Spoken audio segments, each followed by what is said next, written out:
saya ada satu narasi yang untuk bisa mematahkan teman-teman semua bahwa passion itu sebenarnya bisa dibentuk.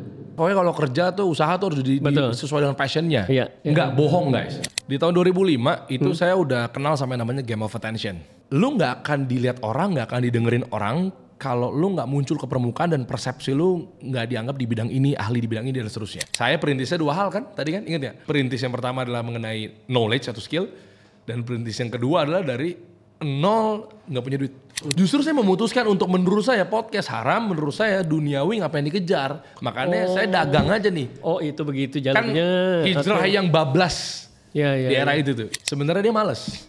Oh ya tadi, ya udahlah ini udah rezekinya gitu ya. Sebenarnya dia tuh nggak mau belajar, sebenarnya dia tuh males aja. Cuma dia adalah dibalik tameng kepalsuan gitu, bahwa kayak, oh iya ya hidup sederhana aja ya. Kentut lah.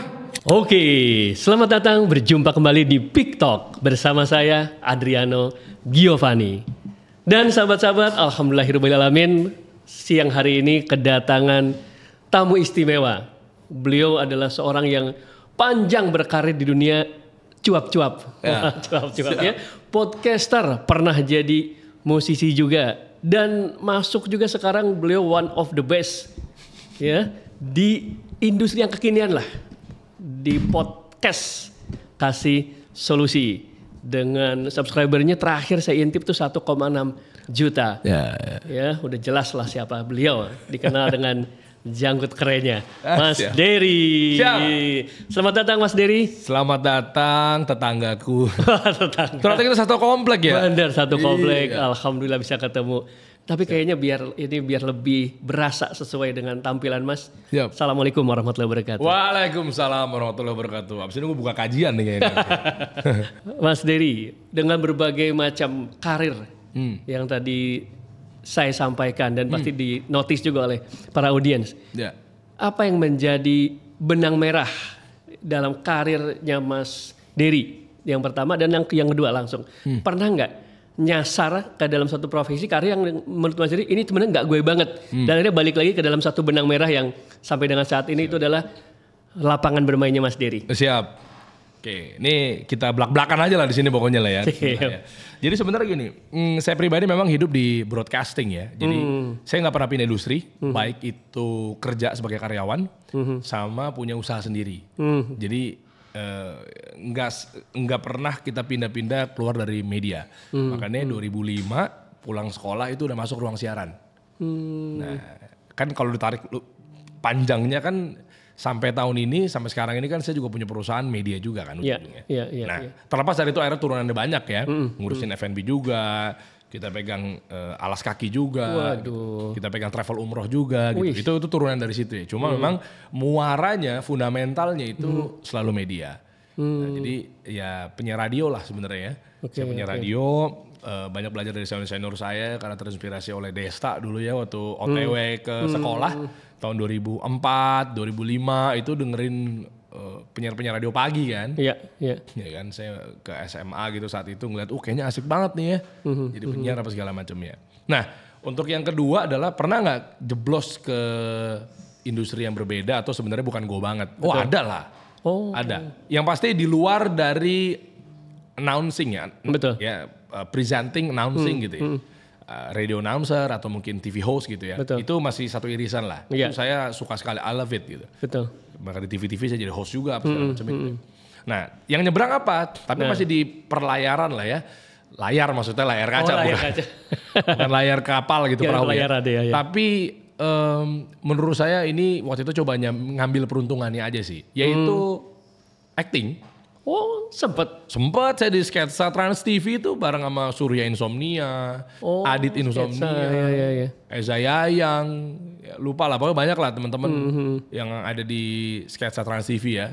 Yang nggak gitu juga kali gitu kan. Gitu kan. Itu suka sih dunia acting. Radio pun juga sebenarnya acting Mas. Oh ya acting tapi lewat suara. Iya dong. Benar. Gitu kan. Host juga sebenarnya acting kan. Iya. Presenter TV juga sebenarnya ada lah actingnya gitu. Cuma memang waktu itu agak kaget aja kenapa akhirnya masuk di bener-bener yang tarik peran ya, apa sih bahasanya tuh istilahnya ya acting, beneran acting gitu loh ya. Iya. Suka nggak ya suka, cuma sebenarnya saya lebih cintanya di dunia broadcastingnya gitu, dunia penyiarannya itu aja sih.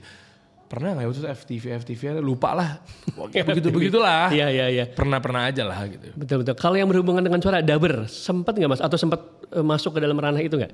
Voice over talent palingan. Voice over Ya, talent. saya waktu itu setahun ya di No Green Tea dulu ya. Itu ada kontrak lah ya sama No Green Tea. Waktu itu nama programnya kalau nggak salah pas campaignnya dia pilih bonus baru.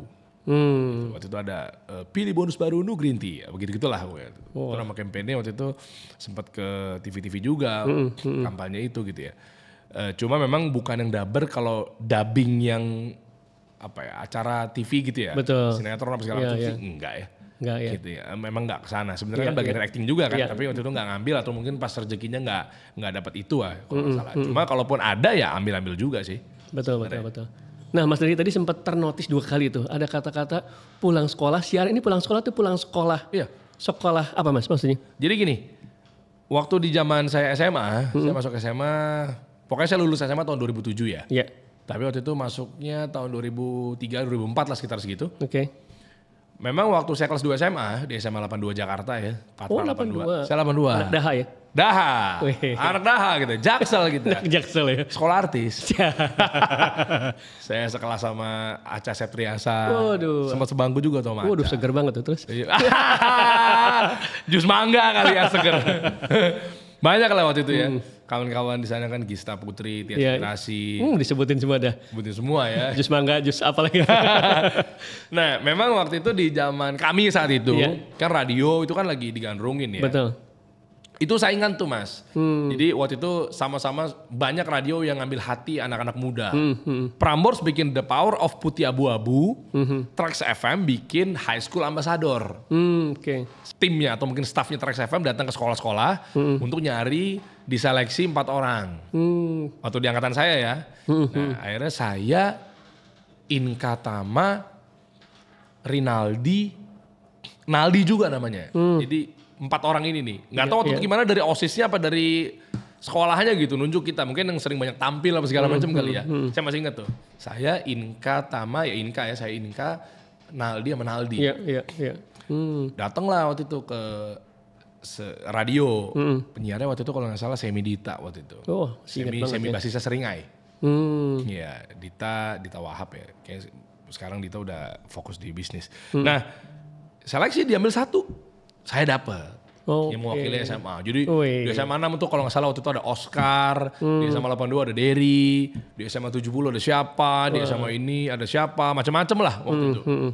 Nah itu mewakili sekolah, ya udah pulang sekolah dapat kayak guest DJ gitu aja bilangnya waktu itu. Jadi kayak penyiar tamu. Siaran mewakili cerita keseruannya di SMA-nya. Lupa lah waktu itu lah begitu-begitulah.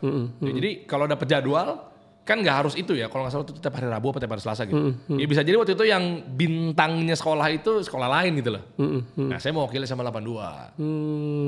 Yang ngebahas mengenai keseruan yang ada di pensi seperti apa, di sekolah lagi ada apa sih, MOS gimana sih, keseruan-keseruan seputar sukacita anak-anak SMA lah. Kan Krisya juga dulu bilang begitu kan, anak sekolah gitu. Saya kan ngimbangin Anda siapa, pasti kan idolanya kan. Masa saya bilang lagi ada masalah umur. Kayak gitu. Ya udah akhirnya pulang sekolah masuk ruang siaran. Itu 2005. Makanya saya udah cinta sama dunia penyiaran. 2008-nya Kevin Aprilio ngajakin ngeband. Kepotong di situ tuh. Saya kuliah tahun 2007 di London School. Meskipun gak nyampe selesai gitu ya. Terus 2008 waktu itu makanya nyangkut saya ngeband. Makanya berantakan kuliahnya waktu itu di London School tuh. Karena gak nyampe selesai. Ya udah akhirnya kepotong di band sampai 2010. Kelar balik lagi. Pas dapat VJM TV dan radio. Ya udah angkatan Boy William waktu itu. MTV-nya di 2010. Sama Surya Insomnia sama Adit Insomnia gitu-gitu. Ya udah siaran, syuting MTV, nge-MC, gitu-gitu. Siaran, selesai ngeband cuma 2 tahun. Udah abis itu ya udah TV radio sampai 2019. Covid lah. Oke. Udah abis itu cita-cita pengen punya media sendiri. Nah, Lahirlah Kasih Solusi. oke. Mas, ini kan kita channelnya adalah Peak Talk. Peak Talks. Iya, Ya. peak. Nah, peak ini menandakan bahwa guys kita ini orang-orang yang berhasil di peak performance Walah. karirnya. Dan tentu akan ada peaknya tiap ini kan, momen-momennya. Nah, berarti kalau tadi saya melihat nih Mas Dery termasuk yang pengertian kerennya adalah punya satu benang merah skillnya. Skillnya adalah skill communication. Iya. Ya, salah satunya itu menjadi main skill. Ya, amin. Dalam komunikasi itu macam-macam ya. Ada ya Ya. sebagai presenter, sebagai penyiar, sebagai podcaster, sebagai trainer, motivational, macam-macam lah. Tapi apa yang membuat Mas akhirnya tadi di SMA, saya nggak tahu tadi apakah di SMP atau SD juga sudah ada jentik-jentik, misalnya jadi MC di acara sekolah. Ya. Dan siapa kira-kira yang menurunkan atau menginfluence? Apakah ada keluarga, orang tua yang memang skill komunikasinya secara informal atau formal nular? Ya misalnya orang tua memang penyiar, ya secara formal. Berarti kalau informal sebenarnya enggak, cuman memang orang tua ya aktif di acara-acara keluarga, suka ngasih speech. Nah, silakan Mas Dery. Wah, ini rame lagi nih. Ini dipotong viral lagi nih antara pewaris sama perintis nih. Kira-kira begitu ya. Jadi gini, ini bagus banget pertanyaan nih, dan saya belum pernah bahas ini juga sih. Sebenarnya gini, saya ada satu narasi yang untuk bisa mematahkan teman-teman semua bahwa passion itu sebenarnya bisa dibentuk. Oke. Ya, itu dulu nih. Ya. Itu dipatahkan, berarti tidak. Ya kan orang kan taunya kan bukan passion gue gitu bener. ya. Oh, pokoknya kalau kerja tuh usaha tuh harus sesuai dengan passionnya. Iya, iya. Enggak, bohong guys. Oh, iya. Ini saya mau bahas nih detail di sini nih. Coba ulang lagi bohongnya. Bohong. Oh. Perlu gue gebrak gak meja. Nah, jadi itu yang namanya perintis sama pewaris nyambung ke situ tuh. Nah. Kenapa saya bilang saya nggak percaya sama namanya passion? Secara apa ya? Secara yang menjadi stigma ya. Kan katanya kan passion ya orang harus sukses pada passionnya gitu ya. Benar. Saya nggak pernah percaya sama itu. Kenapa? Karena saya merasakan sendiri. Oke. Dan yang kedua, viralnya antara pewaris sama perintis yang belakangan ini, dan itu nyambung sama di kehidupan saya. Nah, gimana menarik nih? Jadi Gimana gini, nyambungnya? Jadi gini ya. Ini nanti ada peran bapak saya juga ya. Kalau mau ditarik secara lurus, ini jarang juga, bahkan teman-teman nggak ada yang tahu lah. Kalau ngomong mayoritas ya, kita nggak bilang semua tapi mayoritas. Ibu saya, bapak saya. Ibu saya itu basicnya keluarganya ekonom. Ekonom. Wah, berarti ini Bu Sri Banking Mulyani. lah, banking Oh, lah. banking lebih spesifiknya ya. Banking, finance, ekonomi yang nggak jauh-jauh dari situ lah. Betul. Makanya keluarga saya Bank Indonesia. Oh. Kakek saya Maradoli Siregar, kami ada Batak ya. Jadi kakek saya Maradoli Siregar, Bank Indonesia. Oke. Nenek saya Rosni Harahap, Bank Indonesia juga. Wah, Ibu saya Bank Indonesia. berarti ada darah banker nih. Nah makanya, ntar menarik nih. Nah. Ini berasa dipatahkan di sini nih. Pokoknya om saya ada yang di BI juga, ada yang di bank swasta juga. Pokoknya dari ibu saya tuh banyak banking lah. Oke. Finance, banking gitu dan seterusnya lah. Nah, bapak saya kalau ditarik lurusnya juga ya, kita ngomong mayoritasnya lah ya, itu dari TNI Polri. Oh, Nah, ada turunan TNI Polri juga. Ya. Jadi banyak yang nggak tahu juga nih. Nah, makanya kan dari kakek saya, kakek yang lebih tepatnya kalau ditarik ke nenek kandung gitu ya, berarti kan keluarganya dari nenek itu ya adiknya atau kakaknya dan seterusnya gitu ya. Itu mantan Kapolda Metro Jaya. Wih, Kita keren. Kalimantan manggilnya KAI. Pantesan aman terus ya. Anda jangan mancing-mancing dong. Jadi menggiring ya, karena saya pinggir jurang mulu gitu ya. Ya insya Allah, ya sebenarnya enggak lah. Tapi ya untuk di pemerintahan sekarang tidak pandang bulu. Asik. Iya. Bahkan ini ya sekalian aja berarti memang punya privilege. Kan ini bukan masalah cuma TNI Polri, tapi TNI Polri level pejabat itu nggak main-main. Lanjut. Siap. Ya memang kita akui lah ada privilege betul. Iya. Nah jadi Kai Hamam Minata gitu ya.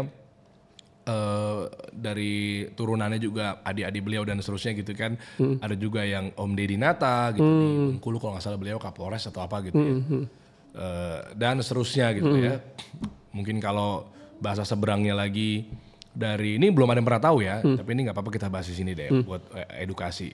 Dari bapak masih, yaitu papa punya sepupu Tante Maya, kita manggilnya Tante Maya itu nikah sama Om Ari Sigit. Oh. Ya kan punya anak namanya Putri. Nah, itu anak dari Nenek Heldi. Waduh, ini silsilah keluarga clear banget nih. Nenek Heldi itu istri ke-9-nya Insinyur Soekarno. Oke. Nah, kan sempat ada tuh ya kan. Jadi Pak Bung Karno punya istri ke-9, kan sempat difilmin juga tuh. Nah, itu dari nenek saya tuh, nenek Heldi itu yang istri ke-9 kan sempat ada perannya tuh, saya lupa nama aktrisnya siapa. Nah, itu punya anak Maya, Tante Maya nikah sama Om Ari Sigit. Jadi di situ-situ lah Keren banget dong. Berarti ada link ke keluarga Soeharto, link ke keluarga Soekarno, lanjutannya keluarga Gus Dur dan Habibie dan Megawati. Kalau nggak ada. Udah cukup di situ ya. Nah makanya, sebenarnya bukan itu sih. Sebenarnya saya nggak mau bahas mengenai mau banking atau ekonom atau kepolisiannya, bukan itunya yang mau saya bahas. Tapi di sini itu nggak penting lah. Itu mah oke, kita akui itu privilege gitu ya. Tapi maksudnya bukan itu yang mau kita bahas. Percuma juga lo mau keluarga polisi, mau lo salah, mau lo miskin kan sebenarnya balik lagi ke diri sendiri kan. Balik lagi lo jangan malas gitu lah. Usaha gitu ya. Tapi maksudnya kenapa saya bahas dari situ dulu? Sebenarnya yang lebih penting bukan jabatan, ya udah jabatan isi jabatan gitu ya. Tapi bukan itunya Mas. Yang lebih penting adalah semua bisa dipatahkan. Saya tidak ada banking-bankingnya. Saya tidak ada polisi-polisinya. Itu dong. Berani-beraninya. Dan saya pematah. Jadi bukan pewaris, jadi saya perintis. Rebel nih. Ya, untuk di bidang entertainment. Nah kita ngomong ini entertainment dong. Iya dong. Benar. Nggak ada. Bapak saya insinyur. Ya nggak jadi polisi juga gitu ya. Meskipun mau dipatahin mungkin tadi saya akhirnya ke industri teknik itu nggak juga gitu. Pokoknya lumayan rebel, berontak. Saya nggak mau masuk BI. Saya nggak mau masuk bank. Dulu orang tua pasti kan semua silsilahnya banking. Apalagi BI semua tuh. Waduh itu favorit banget tuh. Mohon maaf ya, ini saya nggak tahu ini masih berlaku apa enggak. Dulu kayak semacam ada kayak jatah gitulah. Ya buktinya kan turunannya ke ibu saya kan. Betul. Kakak-kakaknya dulu banking juga, bank swasta besar lagi. Bahkan nyampe kepala cabang juga di bank swasta terbesar nomor 1 gitu. Nah kayak gitu-gitu tuh. Otomatis pasti saya dipaksa untuk masuk ke dunia banking. Gak mau saya. Ngapain serius banget kayaknya kerjanya begitu. Kan saya bolak-balik ke BI dulu kan jemput mama kan. Nggak serius banget kayaknya lah. Masuk ke dunia kepolisian juga bukan bidang saya juga gitu. Bagus untuk menertibkan negara kita, keamanan, ketenteraman gitu. Cuma kan bukan bidang saya juga gitu. Makanya saya patahin di situ. Artinya jadi saya yang di dunia usaha sendiri. Karena saya nggak pernah nemuin silsilah di keluarga saya itu ada yang pengusaha. Nggak tahu kalau sampingan ya. Nggak pernah ada yang nemuin. Memang karir aja. Nah, saya patahin di situ dan saya ngejadiin meskipun anak saya luruskan aja nanti mau jadi apa juga ya bebas, tapi saya lebih ngarahin ke dunia usaha. Nah, jadi benar-benar kayaknya saya yang kalau dilihat-lihat sih nggak ada ya. Sepupu saya semuanya di bank juga gitu. Jadi ada sepupu saya yang di dunia teknik, ada arsitek gitu. Jadi di situ-situ jadi benar-benar nggak ada di dunia usaha. Nah, inilah maksudnya kesimpulannya bahwa perintis bisa dibentuk, jadi nggak perlu khawatir. Meskipun betul nggak ada privilege-nya dari pewaris gitu ya. Betul. Startnya juga udah beda. Perintis sudah pasti benar-benar berdarah-darah. Gitu. Terus passion bisa dibentuk juga. Nah, passion dibentuk dari mana? Bapak saya dulu ya salah satunya yang support saya untuk jadi entertainer. Bentuk supportnya gimana? Dulu papa tuh penyiar sekolah apa-apa gitu di Kalimantan. Ada itunya juga dong. Ada memang iya kita akuin. Dan ada infocasting kita didorong. Jadi dipatahin tuh. Nah, kita nggak mau dulu, cuma akhirnya dipaksa, pengen banget mungkin anak jadi entertainer apa segala macam, dipaksa, patah tuh di situ tuh. Nah ternyata kan passionnya mungkin setiap ngelihat orang tua dari ibu, kayaknya uang, angka mulu, finance, banking, ekonom gitu ya. Di bapak gitu cerita-ceritanya pas lagi lebaran gitu kan diceritain nih Om Ari begini nih. Kita ketemu dulu tuh kecil, kita sering hampir tiap tahun kan ketemu sama Om Ari sih gitu kan. Betul. Di Kebun Jeruk waktu itu di rumah nenek gitu ya. Ya kayak gitu loh. Polisi ini kayak Hamam begini nih, nih Om Deddy Nata begini nih gitu. Nah jadi tiba-tiba patah jadi entertainer. Jadi meskipun lingkupnya adalah passionnya yang dua hal tadi, tapi ternyata saya menjadi entertainer gitu loh. Nah itu berarti kan dipaksa bisa. Dipaksa bisa. Bisa. Kalau ngomongin passion kan harusnya kan passion saya kan mungkin dunia polisi atau mungkin di dunia finance kan. Betul. Tapi saya ngeliatin ini apa ya dunianya. Saya kayak nggak ngerti deh. Saya kayak nggak pengen di sini deh. Kayak emang cuma ini ya dunia ya. Kan dari kecil kan. Lebaran ketemu polisi. Lebaran ketemu orang-orang finance, keuangan. Emang dunia cuma dua ya. Nah, dulu emang udah rebel aja sih. Dipatahin belajar. Nah itu sih sebenarnya. Nah, ini menarik nih Mas Ri. Thank you. Iya sama-sama. Berarti kalau saya dari sudut pandang saya dan ini yang juga saya siarkan belakangan, khususnya ke keluarga. Artinya kalau ada anomali, case-nya sepertinya Mas Dery atau di case-case yang lain, artinya kalau misalnya Mas Dery masuk ke banking, itu pantas lah. Karena memang sudah ada yang dilihat dari kecil itu, vibe-nya itu, atau di sisi yang lain tadi, mungkin TNI, Polri, pejabat, pantas kalau masuk ke situ karena terinspirasi oleh lingkungan itu atau dikondisikan itu. Tapi kalau ada keluar dari pola, maka kekuatan nature atau bakat yang memang alami, istilahnya kalau orang udah terlahir dengan bakatnya itu, dia akan menemukan jalannya sendiri walaupun lingkungan itu nggak mendukung itu. Iya. Nah, gimana Mas? Berarti apakah memang benar Mas merasa kok gue bisa ya akhirnya ada di sini? Di tahun 2005 itu saya udah kenal sama yang namanya Game of Attention. Yang dipakai dari tahun dulu sampai zaman sekarang gitu ya. Bahkan sempat viralnya kan Game of Attention, ya kan ada yang bilang nge-gym itu goblok dan seterusnya gitu ya. Itu kita ngambil dari sisi positif Game of Attention-nya ya. Saya nggak bilang bahwa ini nyerang siapanya enggak. Nah, itu udah kenal kami dari tahun 2005 sebetulnya. Kenapa? Karena waktu itu saya kayak dapat insight atau apa gitu ya. Lu nggak akan dilihat orang, nggak akan didengerin orang kalau lu nggak muncul ke permukaan dan persepsi lu nggak dianggap di bidang ini, ahli di bidang ini dan seterusnya. Dari siapa tuh Mas? Bapak sih kan. Padahal papa tuh kayak introvert loh, nggak tahu kenapa waktu itu. Jadi kayak didorong, nggak tahu papa tuh dulu tuh kalau bahasa kasarnya kayak pengen banget anaknya jadi artis gitu loh. Nggak ngerti, nggak paham saya. Mas Dery, ada penolakan nggak dari ibu? Jangan dong, kita mau anak kita jadi banker. Nggak juga, cuma kalau untuk urusan kampus iya waktu itu. Jadi saya mau masuk. Dengan segala hormat nggak maksud bilang bahwa anak-anak yang ada di kampus ini yang mau saya sebutkan itu adalah berarti rebel gitu ya. Enggak ya. IKJ waktu itu, saya mau masuk IKJ. Cuma mama bilang ngapain? Jadi apa? Jadi seniman. Nah ya kan nggak usah lah. Akhirnya makanya masuk ke London School saat itu meskipun nggak kelar juga. Nah tapi intinya kayak begitu tuh. Intinya adalah pokoknya kalau lu mau sukses, lu mau didengar orang, mau dilihat orang dan seterusnya, itu harus ngambil atensi. Sebanyak-banyaknya. Makanya waktu itu saya ngeband, saya doang yang sendiri yang tampil beda. Saya nge-MC, saya di sekolah tuh dan seterusnya ada acara.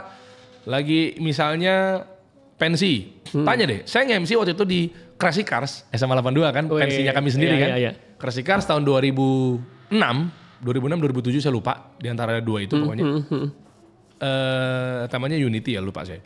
Itu saya nge-MC pembukaannya.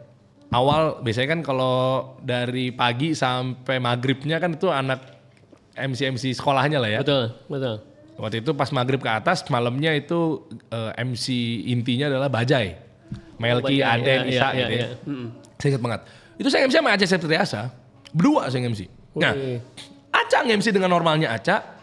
Pagi sampai maghrib nih ya. Band-band yang pembuka apa segala macamnya. Saya berdua tuh. Nah, saya nge-MC pakai jubah. Pakai sorban. Tanya Aca. Tiba-tiba aja gitu loh. Karena menurut saya untuk ngambil perhatian orang itu harus beda. Itu udah dari tahun 2006 itu. Makanya kalau pada track-track zaman sekarang tuh Game of Attention, kentut lah lu anak kemarin sore gitu. Kita udah mainin dari kapan tahu gitu loh. Nah, jadi itu yang akhirnya membuat saya bahwa kayak ya memang tampil beda itu tuh. Ya pasti akan dilihat orang gitu. Didengar orang gitu dan seterusnya. Nah, makanya kalau nyambung ke tadi pertanyaannya kan apa tadi? Lebih kepada ini garis tangan siapa gitu. Iya, kayaknya memang bawaan memang udah kayaknya ya memang terlahir untuk di sini gitu untuk begini. Saya juga bingung juga ya waktu itu ya. Kenapa di SMA anak-anak SMA 82 angkatan saya tahu lah. Coba komen deh anak-anak SMA 82 2006 2007 gitu. Itu coba komen di bawah deh. Ini Sensi udah jadi tongkrongan belum? Belum dong, kan di depan sekolah dong. Warung Taman sama warung kuning. Ya itu. Sholat Al-Azhar dulu dong ya? Ya, cuma kan kita ada musola. Iya benar. Dekat ke Al-Azhar, ya kan? Tapi kan ada musolanya di SMA. Nah, Mas Dery, pernah nggak ada merasa itu adalah momen terendah? Ya walaupun nanti ujungnya kan pasti semua akan mengatakan tetap itu adalah hikmahnya. Tapi di luar hikmah yang sudah didapatkan, pada waktu Mas Dery momen itu, gila gue kayaknya hancur banget nih. Aduh gue nyesel banget nih. Kayaknya gue gak kepikir ada di situasi yang jatuh banget. Pernah gak? Kalau gak pernah ya jangan pernah-pernahin Mas. Iya. Orientasinya apa nih? Jatuhnya orientasinya ada dua menurut saya Mas. Yang pertama memang materi. Ya secara finansial apa segala macam. Yang kedua ideologi. Nah ini ada dua nih. Mau yang materi apa ideologi? Karena menurut saya orang yang punya banyak materi kaya raya, konglomerat dan seterusnya. Tapi kalau ideologinya bermasalah, menurut saya itu paling rendah. Bentar dulu Mas, biar kita Iya. selaras dengan pemahamannya. Ideologi definisinya apa nih? Biar teman-teman juga sepemahaman dengan. Tentang pemahaman spiritualisme, Oke. ya tentang pemahaman bahwa mindset itu menurut saya itu bisa jatuh. Oke. Agama, Oke. karena kesesatan menurut saya, kesesatan dari sisi ideologi ya, baik itu mau kalau bahasa awamnya orang kan taunya kan aliran lah apa segala macam ya, sesat yang melenceng nih. Menurut saya itu adalah hal terburuk. Ya sesat. Oke. Logikanya gini deh, Mas punya temen sesat, apapun deh, dalam konteks misalnya mau agama, mau keuangan, mau kehidupan, sesat nih, berarti kan kayaknya hina banget ya. Ya. Sesat, melenceng. Benar. Agama nih misalnya, sesat. Terus gimana cara membenarkan orang itu tidak sesat, mulia lah. Orang sesat, parah. Ya. Nah itu menurut saya itu saya tarik bagian dari keterpurukan. Oke. Nah, Karena kan ya hina, melenceng, nggak dianggap, itu menurut saya keterpurukan. Materi ya udah tahu semua lah ya, masih miskin, dan seterusnya. Nah ini dua hal ini saya pernah ngalamin soalnya. Oh gitu. Iya dong. Coba satu-satu Mas. Walaupun berarti balik lagi ya. Berarti starting point-nya Mas Dery ini perintisnya dalam konteks tadi di entertainer lah ya. Tapi tidak dalam strata sosial ya. Bisa jadi Mas Dery masuk kategori anak menengah ke atas atau bahkan atas. Oke. Enggak apa-apa ini untuk membayangkan membayangkan frame-nya tuh di titik mana nih? Ya, memang harus saya akui ya, saya nggak tahu kalau memang ada ya berarti kelepasan saya mohon maaf. Tapi saya memang jarang atau hampir tidak pernah menggaung-gaungkan gue mulai dari nol gitu. Karena memang saya akuin memang saya nggak mulai dari nol. Betul, karena kan itu ada juga tujuannya untuk membuat tren ya. Tahu. To hero gitu. Tahu. Oke, makanya saya akuin saya nggak mulai dari nol. Gitu, makanya nggak pernah yang kayak kalau nol dari skill iya. Ya. Jadi saya berani pastikan kalau nol yang suka digaung-gaungkan sama kawan-kawan pengusaha, motivator, influencer apa segala macam kan umumnya kan yang dari keuangan ya. Betul, Ya kan? betul. Nol nih dari miskin ya. Memang susah juga ya. Saya nggak pernah ngomong gitu karena saya nggak mau berbohong. Dan yang kedua saya nggak pernah ngomong gitu ya memang saya nggak mulai dari nol. Oke. Saya memang faktualnya begitu. Ya, iya berada, ya orang bank gitu kan.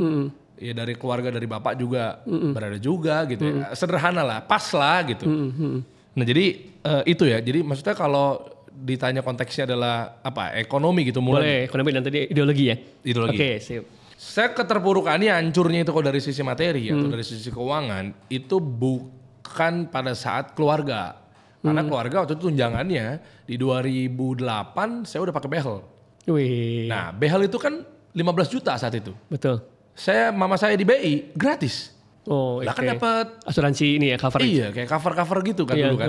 Sakit gratis sampai umur 25 ya. Iya, lupa saya. Ya, kalau nggak salah waktu itu anak pertama umur 25 atau gimana pokoknya di cover. Sakit kita nggak pernah bayar Rp1 pun. Jadi nggak pernah ada isu. Saya pernah bukan koma ya, tapi kayak sebulan di rumah sakit. Wow. Tonsil amandel ya. Itu parah waktu itu, kritis banget sampai nggak bisa nafas karena amandulnya bengkak gitu ya. Sebulan di rumah sakit Harapan Kita. Wah lupa waktu itu berapa waktu itu ya, angkanya ibu saya yang tahu, free kan ditanggung BI. Oke. Jadi kita nggak ada isu tentang materi yang benar-benar signifikan ya. Iya. Nah, tapi hancurnya di mana? Ya pada saat saya berkeluarga, pada saat saya harus merasakan di ujung-ujungnya jatuhnya ibu saya karena utang, aku ngerasain juga. Riba dulu kan, pinjaman leasing dan seterusnya, itu hancur sih. Karena waktu itu harus bantu ekonomi keluarga, tulang punggung, ngelunasin utang-utang mama, rumah juga harus terpaksa terjual. Nah itu tuh paling hantu. Jadi bukan dari awalnya, tapi karena kesandung sesuatu aja akhirnya mau hancur. Cuma waktu itu belum separah. Separahnya waktu itu pas udah berkeluarga terus kepleset. Bisnis gagal, ya kan? Waktu itu udah bener-bener ninggalin di dunia kerja, jadi pedagang, hancur, bangkrut. Nah itu sebenarnya yang paling dalam sih lubangnya sih. Yang terjun bebas itu benar-benar di situ titik itu.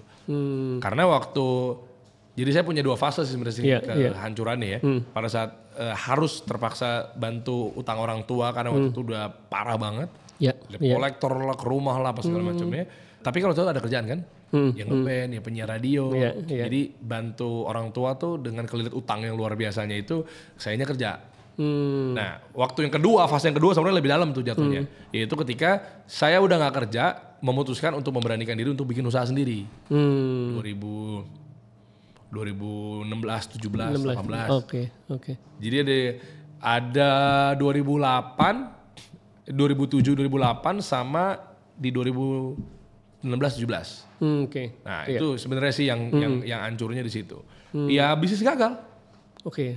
Nasihatnya apa berarti Mas? Ya buat teman-teman sebenarnya gini. Waktu saya hancur ya, sebenarnya sayangilah istrimu. Asik. Oh, iya. Loh sekarang bayangin ya ketika lagi hancur-hancurnya kalau support system nggak mendukung kan parah itu. Nah jadi waktu itu istri saya memang yang ngejagain banget tuh. Situasi tetap kondusif apa segala macamnya gitu ya. Sebenarnya sih kayak begitu. Jadi sampai waktu itu di dompet duit berapa? 60.000 apa berapa? Saya lupa deh. Di ATM? Saya punya cerita tentang ATM tuh. Apa? Oh iya. Saya tinggal 600.000 duit. Saya naik Astrea Grand. Iya. Waktu itu lagi buka martabak tuh itu. Saya dagang martabak saya. Oh iya. Anak saya yang kedua nih Zio, ini belum lahir. Waktu itu anak saya yang pertama tuh Milo udah lahir. Jadi Zio nggak tahu nih, ini anak saya lagi nonton kan. Zio nggak tahu, ayah dulu waktu itu dagang martabak. Waduh, keren nih. Anak saya yang kedua nggak tahu, dagang gitu ya, dorong gerobak gitu. Hah, serius? Iya serius. 2000 Mas lahir tuh 2017 ya. Anak saya lahir 2017, Zio 2019. Nah itu 2017 tuh fase-fasenya sudah dorong gerobak, dagang apa segala macamnya. Nah, duit 600.000 nih dari keuntungan sekian hari lah atau sekian minggu lah. Terus saya mau ngambil ATM saya mau isi bensin, ngambil ATM di pom bensin. Dewi Sartika nama jalannya ya, yang Depok ya masuknya ya. Terus tiba-tiba saya masuk ke bilik ATM, saya masih ingat ada orang mau keluar, maksa keluar, saya mau masuk, ada orang mau maksa keluar, pakai baju abu-abu, celana jeans pendek. Tiba-tiba lupa, terus ingetnya pas saya udah nutup bodi tutup bensinnya Astrea Grand saya. Udah pulang. Nyampe rumah, istri saya nangis-nangis, marah-marah, maki-maki saya. Maki-maki maksudnya dalam artian yang benar gitu ya. Kamu gimana sih? Udah nggak ada uang, tinggal 600.000. Jadi waktu itu kita sharing ATM lah. Cuma punya satu ATM, jadi bisa dicek di M-bankingnya istri saya kan. Jadi panjang cerita lagi tuh kenapa saya sharing ATM itu panjang lah ceritanya. Ujung-ujungnya dengan auto debitnya, tagihan kartu kredit gitu. Oke. Tapi ada tuh saya lunasin, saya kelarin semuanya. Makanya waduh males lah daripada masuk ke duit ATM saya, kepotong otomatis duitnya seberapa, mendingan saya pakai istri saya. Nah jadi kartunya saya bawa, M-bankingnya ada di handphone dia. Pulang-pulang dia marah-marah. Nggak tahu diri banget, duit tinggal 600.000, malah ditarik 500.000 buat beli apa sih? Hal-hal nggak penting. Gue bingung, gue cuma isi bensin, habis itu gue cuma ke ATM tuh ngambil duit buat isi bensin, selesai. Gue hipnotis, Mas. Ternyata ya panjang lah ceritanya lah ya, CCTV apa segala macamnya. Jadi pas mau masuk ke bilik ATM itu, ada orang mau keluar itu hilang saya. Disitulah terjadi, terakhir dimutasi itu saya ngambil 50.000 buat isi bensin, tinggal 600.000-an, mungkin waktu itu 650.000 gitu ya. 600.000 terus tiba-tiba ada penarikan 500.000. Oke. Dicek di dompet, gue pikir gue lupa kan, udahlah kita fair lah. Kamu lupa kali pura-pura diumpetin, kita bongkar. Gue kooperatif kok. Gue buka dompet, gue buka tas, penasaran juga sebenarnya. Kok ada penarikan 500.000 tapi gue nggak pegang, ngeselin banget kan. Iya. Gue inget-inget apa segala macamnya. Wah bongkar sana bongkar sini sampai ngecek CCTV, ya udah fix hipnotis. Itu udah gak punya duit lagi tuh. Udah, di situ titik terendahnya waktu itu ya itu berhari-hari, berbulan-bulan, duit nggak lebih dari paling 200.000, 500.000, turun lagi, kan buat pemasukan kan. Pernah ya di titik ini? Jualan sate, pernah gitu, kita pernah lah gitu. Iya. Jadi buat teman-teman yang merasa bahwa sukses itu cuma dari pewaris, saya perintisnya 2 hal kan, tadi kan ingat ya? Satu, di luar dari industri keluarga kami. Betul. Kita harus benar-benar ngerintis lagi dari awal, gitu kan, bukan privilege masuk polisi, mungkin tinggal nyebut Kai Hama Minata, kakek gitu kan, dari silsilah dari nenek ya, nenek kandung ya, tapi kan keluarga dari nenek gitu, ya kita manggilnya Kai juga, kakek juga gitu ya, atau mungkin dari masuk bank, dari ibu, jatah dari kakek, jatah dari ibu, betul, itu bisa juga gitu, kita patahin tuh. Jadi perintis yang pertama adalah mengenai knowledge atau skill, dan perintis yang kedua adalah dari nol nggak punya duit. Bisnisnya pakai duit sendiri, bukan duit orang tua. Iya. Orang tua duit dari mana? Utang udah nggak karu-karuan. Cerita itu ya. Jadi aku mau jadi pedagang. Modalin dong. Terus mungkin kalau ibu gue bisa ngomong waktu itu, duit dari mana? Kan kamu yang bantuin utang-utang mama. Bingung gak? Iya. Jadi bener nabung sana nabung sini. Dari penyiar radio lah, sisa-sisa tabungan lah segala macam gitu. Oke, yang ideologi tadi Mas. Nah ideologi yang kedua menurut saya adalah hancur-hancurnya orang adalah ketika mengalami kesesatan yang parah. Apa coba efeknya? Kenapa hancur? Nggak dianggap di keluarga. Sesat ya, ideologi ya. Kenapa hancur? Diasingin. Nah, waktu itu saya punya ideologi adalah menurut saya saat itu negara kita tidak memiliki hukum dengan buatan Allah, tapi hukum buatan manusia. Oke. Gak tahu arahnya kemana ya? Paham. Saya waktu itu sempat masuk ISIS setahun. Oh, ini berarti era di tahun berapa Mas? 2016-17 lah. Oke. Karena itu. Berarti barengan pas lagi entrepreneur tadi, jualan itu? Oh iya dong. Loh, justru saya memutuskan untuk menurut saya podcast haram, menurut saya duniawi ngapain dikejar. Makanya saya dagang aja nih. Oh itu begitu Kan jalannya.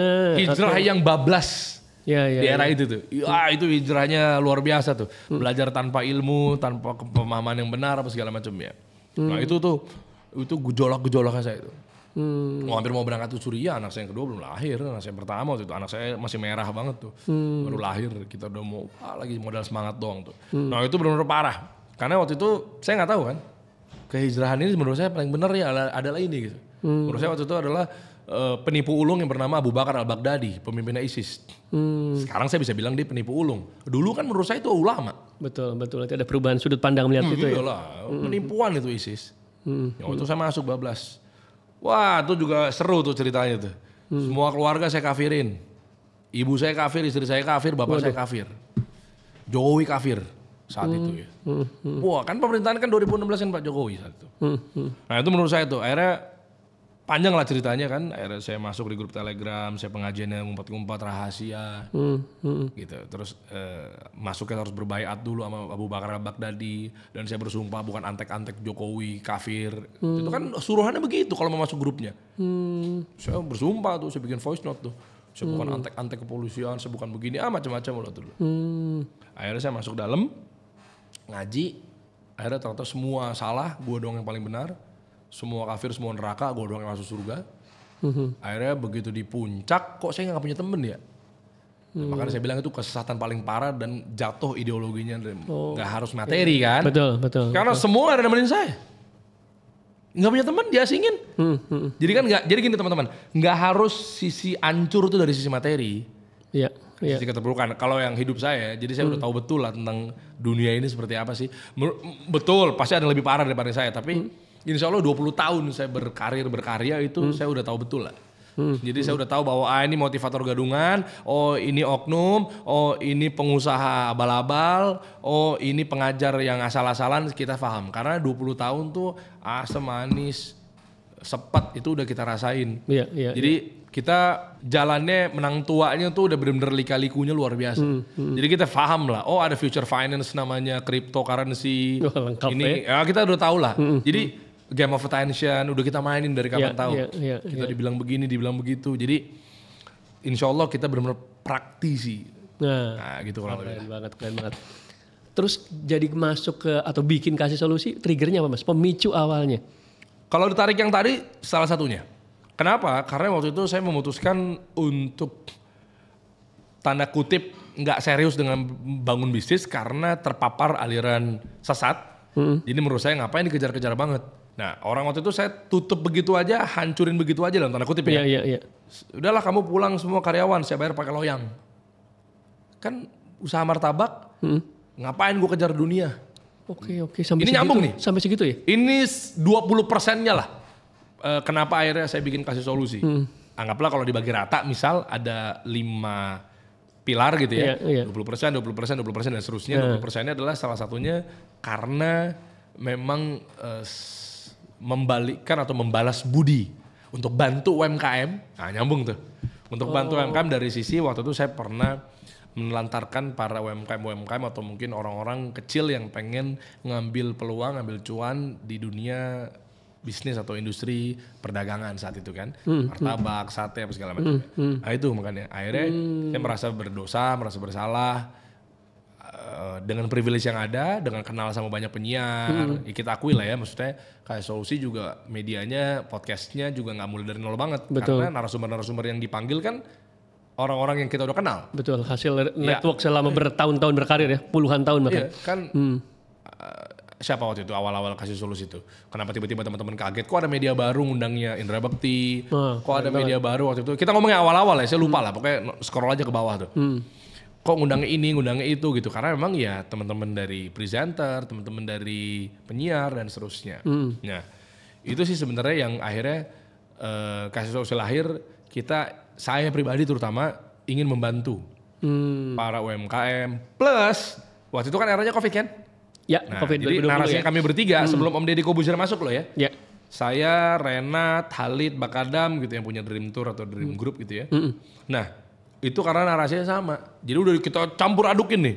Semua kena dampak COVID, semua hancur, pengusaha udah nggak ada yang bertahan dan seterusnya gitu. Nah, makanya saya punya satu value yaitu tentang publikatif. Penyiaran dan seterusnya, yaudah kita bikin aja media yuk yang fokus bantu UMKM yang terdampak. Saya juga makan 20% saya juga ngerasa bahwa balas budi deh. Dulu kita bikin usaha asal-asalan, begitu kena pemahaman ini, tinggalin nih usahanya, mendingan gue jihad, mendingan gue hijrah dalam arti yang bablas ya. Betul bablas tadi Nah, ya. itu sebenarnya sih makanya media kami hadir. Nah sisanya yang apa? Sisanya kita lihat bahwa pengusaha muslim ini selalu dianggap stigmanya negatif. Apa biasanya Mas? Stigma yang paling negatif melekat ke pengusaha muslim? Islam itu agama orang susah. Oke. Ngapain lu hijrah? Kalau lu fokus di dunia usaha cuan, bukan uang gak dibawa mati. Nah, dulu kita mikirnya begitu tuh. Iya. Kan? Nah itu kita punya keresahan. Oh iya ya, kenapa ya kok yang sukses masuk majalah Forbes dan lain sebagainya itu kok yang non muslim? Meskipun kita agama masing-masing ya, kita toleransi. Gitu kan, kita nggak ada masalah sama agama-agama di luar Islam. Tapi waktu itu kita semangatnya itu pengen bantu pedagang-pedagang Muslim yang memang masih terpapar pemikiran tolol dan bodoh, yaitu terkait orang Islam nggak boleh kaya, orang Muslim nggak boleh sukses. Kenapa? Karena dunia ini sementara. Kenapa? Uang kan nggak dibawa mati. Nah itu dia tuh mindset yang itu ya. Mindset pemikiran tolol menurut saya. Nah, itu makanya kita semangatnya lihat narasinya kan dikasih solusi kan, kita nggak pernah ngundang perempuan untuk menjaga takutnya saya khilaf gitu. Iya. Nggak pernah Mas. Taruh. Saya berani garanti nggak ada tamu podcast yang duduk di meja kasih solusi itu perempuan. Saya berani garanti 100%. Iya. Saya lebihin 101%. Saking yakin ya insya Allah saya ngejaga itu. Oke, iya benar lagi saya. Iya, dan sadar nggak ketika kita undang cuan, optimasi, how to, cara, strategi bisnis, itu biasanya persekian kali nanti masuklah Ustadz untuk ngejelasin. Iya. Fikih muamalah seperti apa sih? Keren. Gimana sih cara berdagang tuh tanpa ada pelanggaran syariat? Itu kita jagain tuh. Ya paling gampang dari sisi penampilan saya nggak pernah cukur jenggot saya. Saya jaga bahwa kita ini, ayo dong pengusaha muslim bangga dong. Boleh loh kita nih ngejar cuan, boleh loh kita berpakaiannya kayak begini. Dulu kan sempat ada juga stigma kalau muslim cuma pakai kurta bolehnya kan? Betul. Kayak gitu-gitu tuh. Muslim tuh kayaknya tabu dan alergi banget nih kalau kita bahas cuan.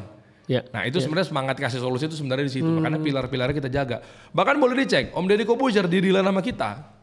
Tanda kutip nih, ini value yang kita jaga. Silakan tanya yang bersangkutan. Om Deddy Kobusier tanya, mention nih sekarang, forward ke dia. Saya bilang, Om, gue gak mau diatur dari segi pilar syariahnya. Gue gak mau diatur dari segi lu gak boleh intervensi. Dari segi apa? Dari segi narasumber yang gue hadirkan, gue gak mau yang begini, gue gak mau yang begitu, dan seterusnya. Bank konvensional juga kita gak terima. Oke. Pokoknya kita jaga itu. Nah makanya banyak orang yang gak tahu kan. Makanya sebenarnya semangatnya kayak nggak usah jauh-jauh lah. Saya kontakkan sama Bapak Rudi Salim. Wah ini sohib kita nih. Rudi Salim juga sama semangatnya. Masa gini, kenapa gue mention beliau atau orang ini? Kita nih sebagai muslim tuh jangan sampai kita malu bahwa kasih solusi ntar ada irisan ya. Kenapa akhirnya kita juga fokus pada muslim partner apa segala macamnya. Iya.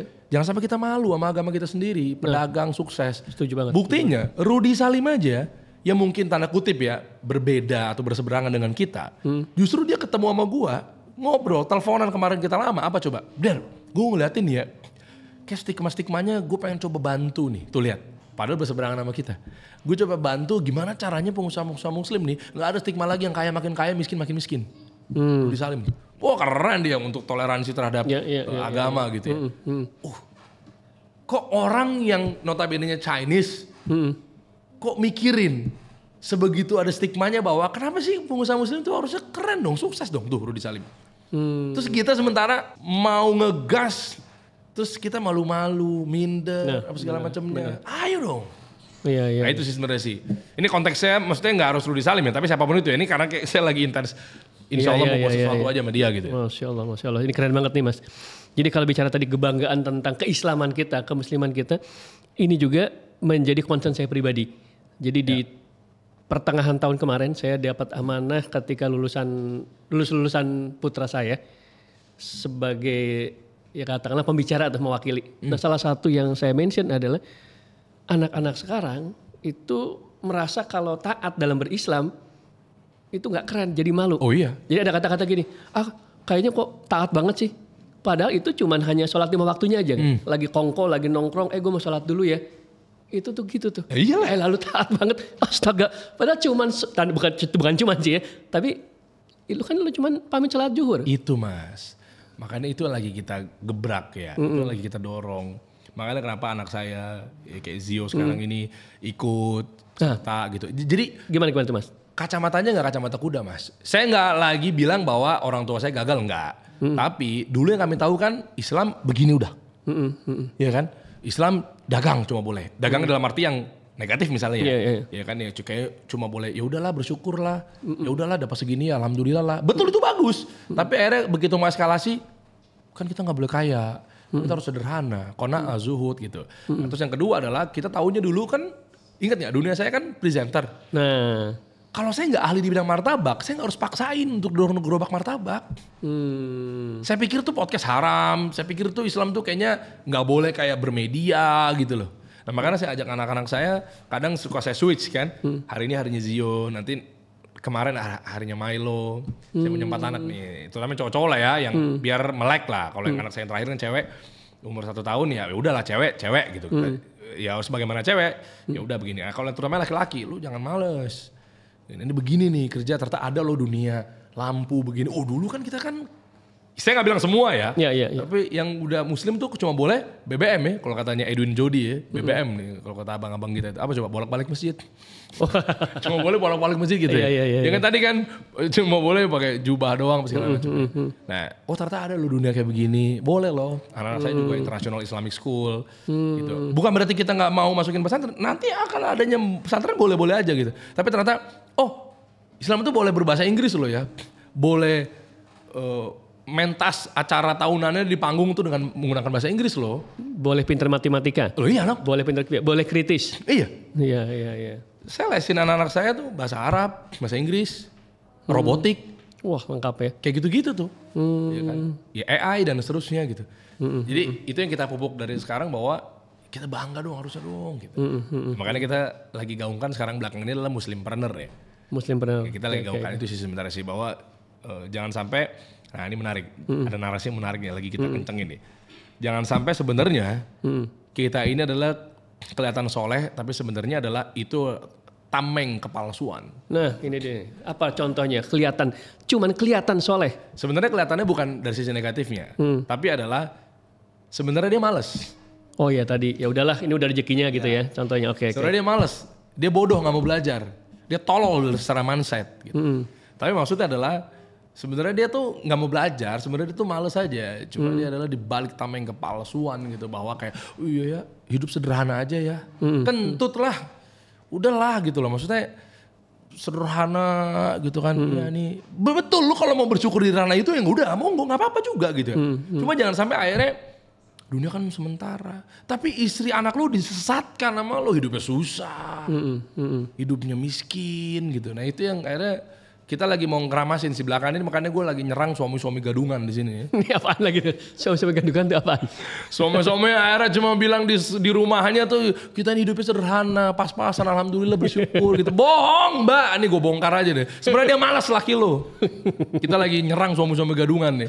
Laki-laki yang malas, laki-laki akhirnya dibalik tameng kepalsuan tadi sebenarnya dia akhirnya malas, dia nggak mau belajar, dia nggak mau berusaha. Terus, ayo lebih keras lagi. Pokoknya begitulah, mama tenang nih, gue jagain di sini. Ya, setuju. Jangan begitulah laki-laki lah. Oh ini keren banget nih. Nah, Mas Dedi, sekarang di dunia konten kreator, ini saya agak seru-seru, ngeri-ngeri sedap. Artinya saya lebih duluan lah dari Mas Dedi, terakhir ke muka bumi. Dari banyak teman-teman juga ya. Ngalamin tadi era media yang TV, radio, koran, di mana di situ ada profesi jurnalis, wartawan, dia ada kuliah formalnya, ada kode etiknya, bikin konten bernuansa iklan harus dalam kurung advertorial kalau dulu di koran Kompas atau sekarang. Nah sekarang menurut pendapat saya, silakan nanti diberikan feedback. Ini dunia sosial media konten kita tuh bisa liar juga. Kita nggak tahu ini tuh sebetulnya benar atau enggak, tapi karena di clipper dengan massal lewat berbagai macam channel sehingga sesuatu yang bohong aja bisa dianggap benar, sesuatu yang palsu bisa dianggap nyata. Seseorang yang nggak kaya bisa dipersepsikan kaya. Gimana Mas? Ini Mas Dery memposisikan diri tetap bahwa sebagai konten kreator ada do and done-nya tentu sesuai dengan syariat Islam. Tapi dalam konteks konten kreator ya. Kalau kita bicara secara finansial, no riba, ada akad-akad tertentu. Nah gimana nih? Akad-akad bersosial media atau berkonten kreator secara Islami? Secara Islaminya atau secara faktualnya? Karena tadi kalau saya coba tangkap takutnya penipuan, hoax, takutnya itu adalah cuma penyebar berita palsu. Iya. Nah, itu kan. Jadi ada dua hal nih. Boleh dua-duanya kalau nah gitu terserah. Ya. Mau dari mana dulu nih? Mau dari secara Islaminya apa mau dari secara faktualnya? Faktual dulu boleh. Faktual dulu ya. Yes. Nah ini kalau masalah faktual, betul. Ini menarik banget ya. Saya sebenarnya mau apresiasi ya sama pemerintahan yang sekarang. Ini gak masuk kayak gimana, lu terserah lu mau bilang gue buzzer, terserah lah gue udah kebal. Ya, tapi emang beneran kalau emang iya enggak. Oke. Gitu kan. Kecewa gak sama Bang Noel Ebenezer? Saya kecewa. Iya, ini lagi hot banget. Iya kan, saya kecewa sedih.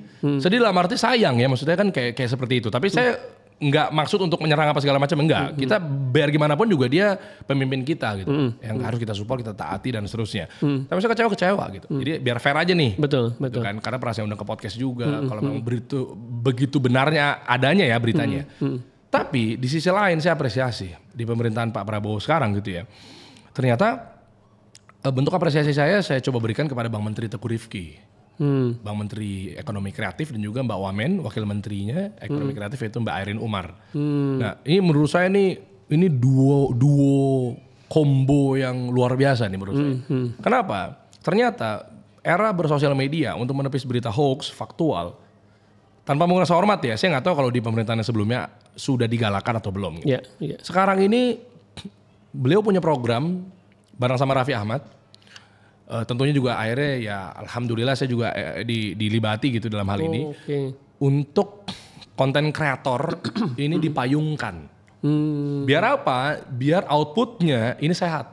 Jadi bukan berita bohong, bukan berita hoax, tapi berita-berita yang benar-benar yang apa adanya seperti itu. Gitu. Silakan kalau mau ngasih masukan karena negara demokrasi ya pada pemerintah segala macam. Cuma jangan yang berita-berita yang tidak faktual Anda serang. Nah, apapun itu bentuknya. Kan sekarang udah macam-macam AI apa segala macam, kita nggak tahu nih bener yang mana, salah yang mana kita nggak tahu. Bener. Nah, ternyata baru ada yang saya temukan di program di pemerintahan sekarang terkait pengen memayungi atau mungkin kalau bahasa gampangnya tuh Kadin versi konten kreator. Kan Kadin ada di undang-undangnya kalau tidak salah, koreksi kalau saya salah ya, di tahun 1989 ya. Itu Kadin itu ada di undang-undangnya, itu adalah di bawah pemerintah gitu ya. Nah, itu belum ada kayak KOCCA itu punya Korea. Korea Selatan itu konten kreatornya dipayungi di bawah Kementerian Pemuda dan Kreatif kalau nggak salah namanya, Pemuda, Budaya dan Kreatif. Di sana tuh ada namanya KOCCA, jadi konten kreator tuh ada asosiasinya. Kenapa? Untuk apa tujuannya? Untuk menepis berita-berita hoax. Jadi itu bijak dalam berkonten.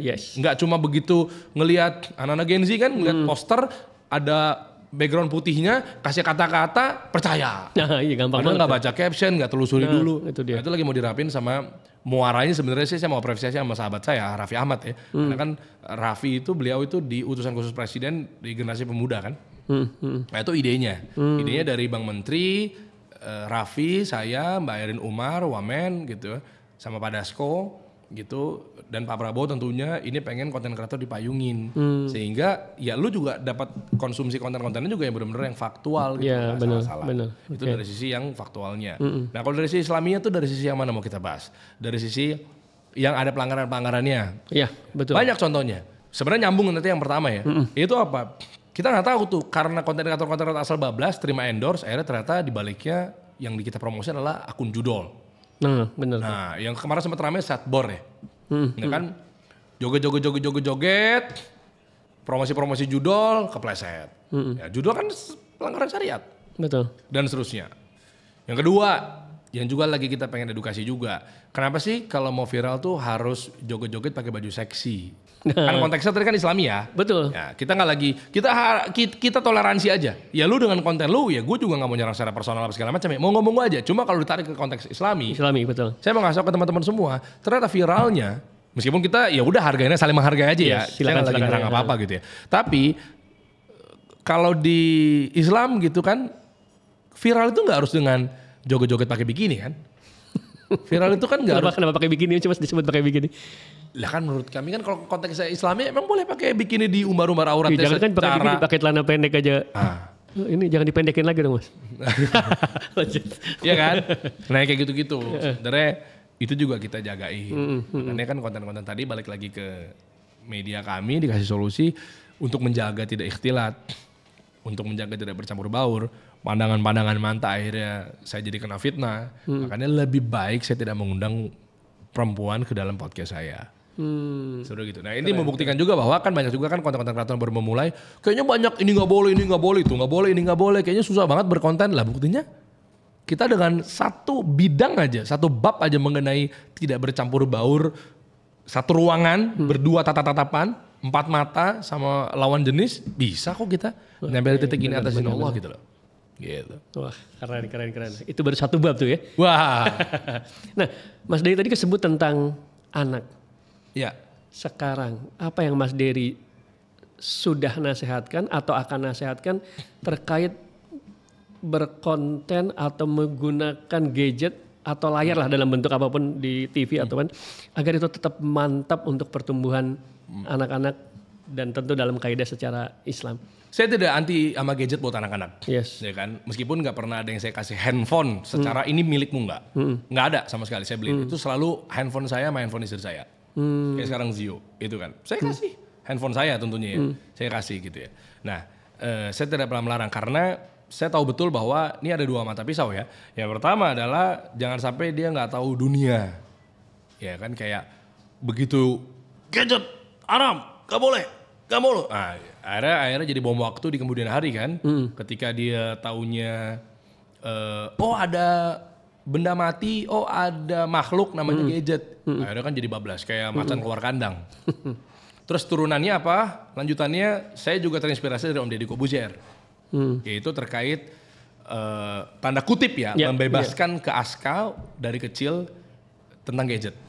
Itu saya nemu potongan, saya lupa waktu itu Om Ded ngundang siapa gitu narasumbernya, maaf ya kalau nggak salah Uus atau Keanu atau siapa, saya lupa waktu itu ada di podcast beliau. Itu terkait, mungkin teman-teman juga tahu, Aska sampai nggak reaktif ketika iPad-nya udah pecah, saya lupa screen-nya, LED-nya atau anti goresnya, Om Ded minta nyuruh ganti. iPad kamu tuh gantilah. Aska nggak mau. Kenapa? Karena udah imun. Ngerti nggak Ustaz imun? Imun itu ketika kita masuk dalam sebuah ruangan, di ruangan podcast ini, saya kentut. Gitu kan. Mas pasti reaktif. Bau der. Setengah jam, baunya hilang kan. Nah, terus si A mau masuk ke dalam. Pasti akan bilang, lu berdua pada betah banget di ruangan bau kentut. Karena dia dari luar. Kita udah imun di sini. Oke, ya imun. Udah nyaman dengan ketidaknyamanan. Iya. Okay. Kebal, baal lah. Kebal, yes. Nah, itu makanya kalau saya agak lumayan ekstrim nih pemikirannya dan terinspirasi dari Om Deddy Corbuzier, yaitu terkait tadi. Kenapa Aska nggak mau ganti iPad? Karena udah imun. Dalam artian udah dikenali dengan cara yang benar ya. Ini lo iPad, ini lo gadget. Udah dikenali, udah dibiasakan. Ini lo begini gitu. Jadi nggak kaget, nggak silau. Ketika ganti aja yang lebih baru apa? Kan papa punya uang. Nggak, udah ini aja. Buktinya masih berfungsi dengan baik. Jadi nggak langsung reaktif, alergi, langsung matanya hijau, beli, baru beli gitu. Nah itu udah dibiasakan. Itu berasa banget kok. Berasa banget apa coba? Mungkin saya akan berbeda dengan orang tua yang lain ya. Ini lumayan kontroversi nih, tapi teman-teman silakan mau dicontek apa enggak. PS5 buat anak saya, gitu kan. Saya kasih dengan mereka tanpa effort. Oke. Ini pasti akan viral nih mas ini. Kan biasanya kan kalau orang tua kan effort dulu, nilai bagus dulu. Itu bagus. Saya nggak lagi bilang itu, tapi saya maka tadi terinspirasi dari. Pokoknya kalau istilahnya anak saya sesat, Om Ded yang kita salahkan ya. Sumber inspirasinya. Tapi lihat nyatanya. Kayaknya anak saya main PS kayaknya udah mungkin 2 bulan 3 bulan lalu kayak udah nggak kesentuh lagi tuh. Saya punya PS2 anyway. Karena saya nggak mau diganggu, saya punya PS untuk mainan saya sendiri. PS5 saya 2, saya sendiri, anak-anak saya sendiri. Istri enggak? Enggak tahu kayaknya nggak mau kayaknya.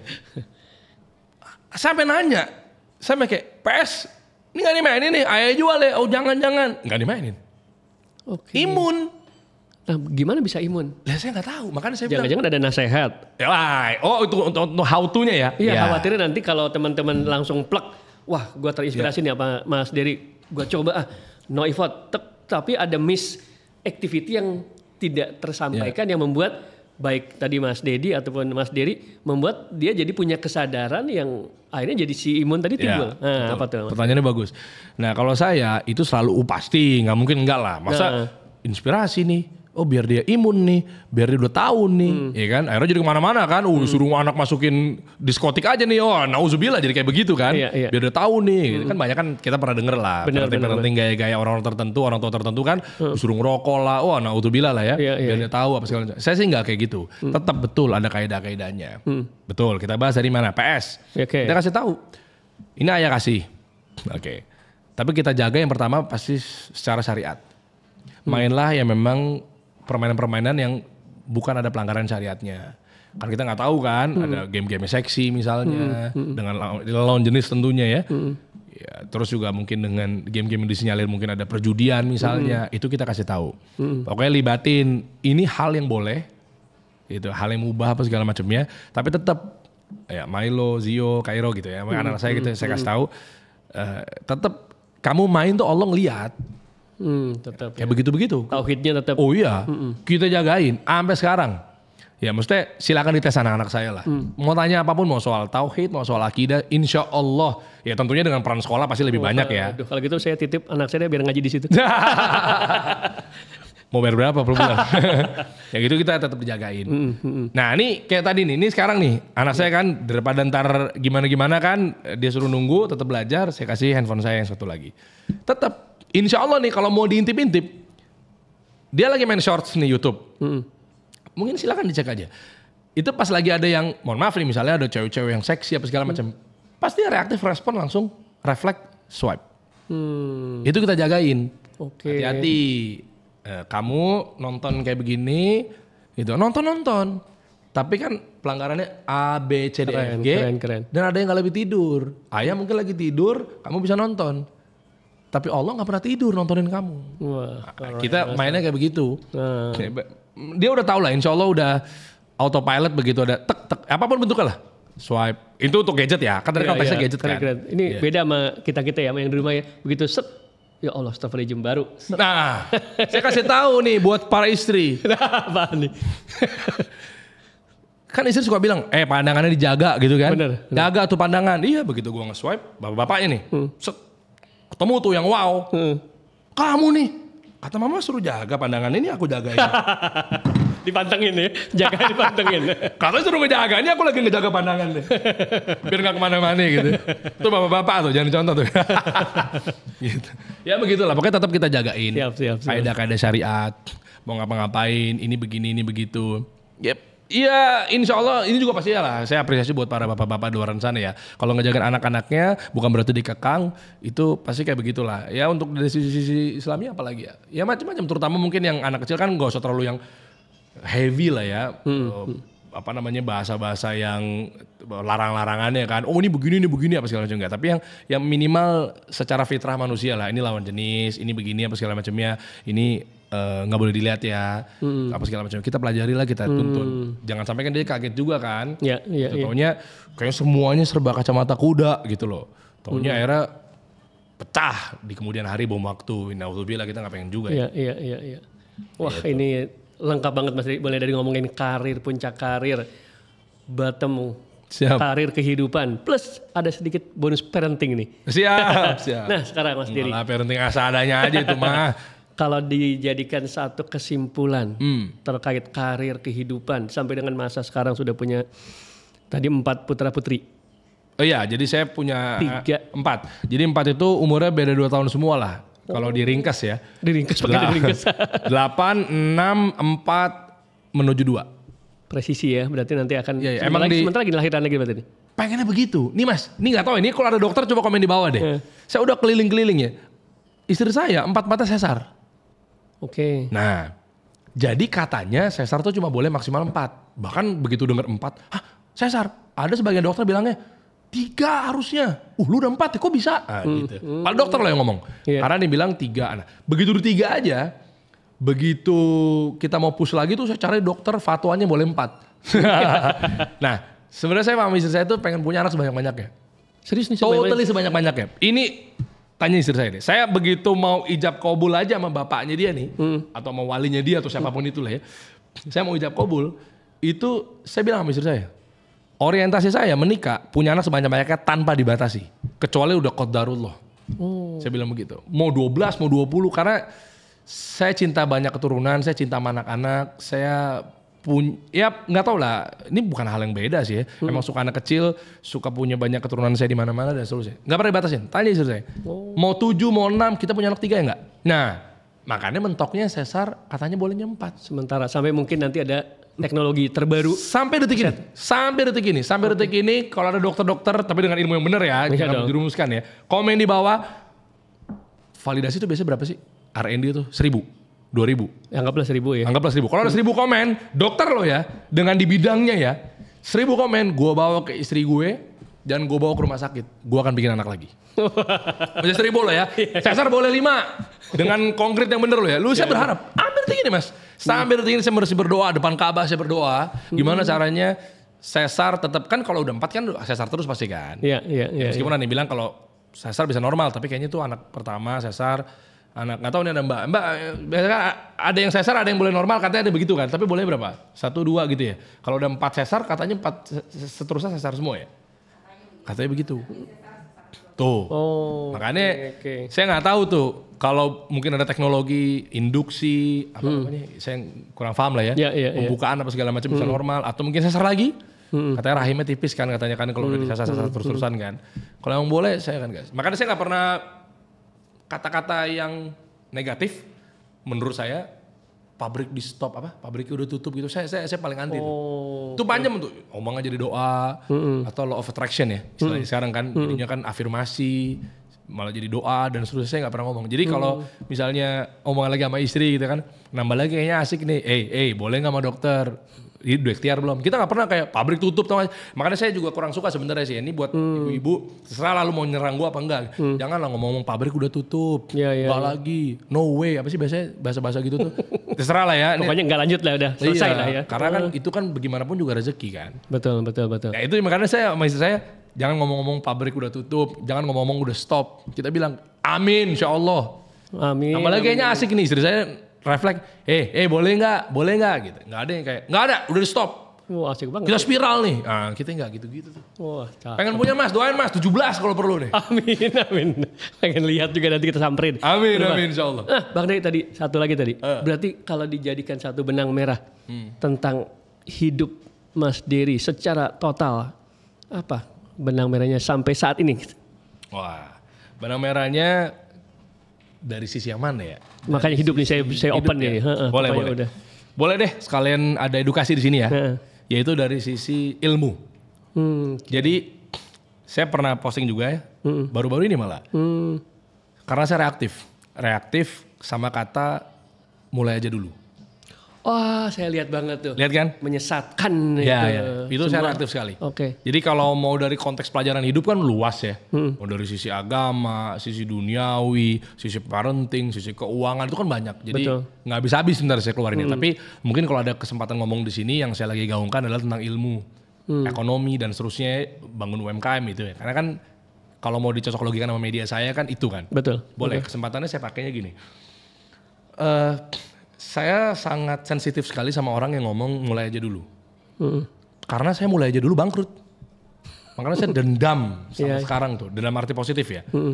Dan ternyata beririsan sama Islam. Gitu. Tidak ada pernah beramal tanpa ilmu, nggak pernah ada. Setuju. Nggak pernah ada apapun. Makanya menurut saya ilmu itu fundamental. Makanya tadi kalau ada kesempatan apa pelajaran hidup, saya tarik ke ilmu. Karena ilmu ini ke semuanya kena. Coba aku mau tanya. Cara bikin lampu, setting-setting nih teman-teman di sini nih, nyeting setup alat begini, gitu kan. Potong kuping gua kalau mereka nggak pakai ilmu. Coba emang lu yakin nggak browsing, yakin nggak belajar nih nempatin lampu begini? Ilmu semua. Kita tahu lah, meja miring begini, mic di sini, ya kan? Kenapa gue suruh geser kiri tadi kan? Belum mulai kan? Sama abang-abang kita ini kan? Ya, itu semuanya ilmu. Nggak mungkin kayak asal terang ya. Asal nyala kamera ya. Ini segitiga exposure pasti disetting. Udahlah kita tahu lah. Itu semua ilmu. Nah mau parenting, mau bisnis, mau agama itu semua ilmu. Makanya fundamentalnya mau lu bikin cermin, mau lu bikin kabel semuanya ini semua pakai ilmu. Nah jadi kenapa saya reaktif tentang mulai aja dulu. Karena bohong itu jargon paling busuk, paling sesat di dunia. Dan itu sayangnya keluar dari oknum pejabat. Sayangnya keluar dari oknum motivator. Sayangnya keluar dari oknum influencer. Nah itu sayangnya di situ. Nah gue gak ngerti kenapa tujuannya itu. Saya tahu niatnya dia pengen, ayo dong. Sekarang di era digital udah serba gampang. Ayo dong, itu benar. Tapi lu jangan bahlul tambahin kata-kata, ayo dong. Sekarang di eranya gampang nih. Masa lu gak mulai aja dulu. Wah, ini sesat nih. Harusnya gimana bijaknya? Udah belajar belum? Udah ngerti belum cara FYP? Udah ngerti nggak cara bikin viral YouTube? Oh, nggak ngerti. Caranya begini. Tak. Udah tahu? Oke. Mulailah. Sekarang udah serba digital. Ya. Nah, jadi gue kurang suka tuh sama kata-kata seperti itu. Apa ditarik kesimpulannya? 35 tahun saya hidup. Tahun ini saya 36. Saya lahir tahun 89 gitu ya. Jadi artinya 20 tahun saya resmi berkarir dari tahun 2005 sampai tahun 2025. Yang saya temukan ternyata ilmu. Itu biang keroknya itu. Itu turunannya panjang nih. Ini ada 1001 macam nih turunannya. Ilmunya harus kayak gimana, ya caranya gimana itu nanti. Tapi yang penting adalah ilmu. Nah ternyata itu berbanding lurus sama salah satu ulama yang menginspirasi saya itu Ibnu Mubarak. Gitu kan. Atau Abdullah bin Mubarak rahimahullah ta'ala terkait narasi ini. Beliau yang lebih pentingnya lagi adalah belajar satu ilmu, tapi bukan spesifikasi ilmu yang mana gitu ya. Tapi beliau spesifikasi tentang adab. Nah jadi artinya runutannya selama saya 35 tahun hidup, 3 pilar mas.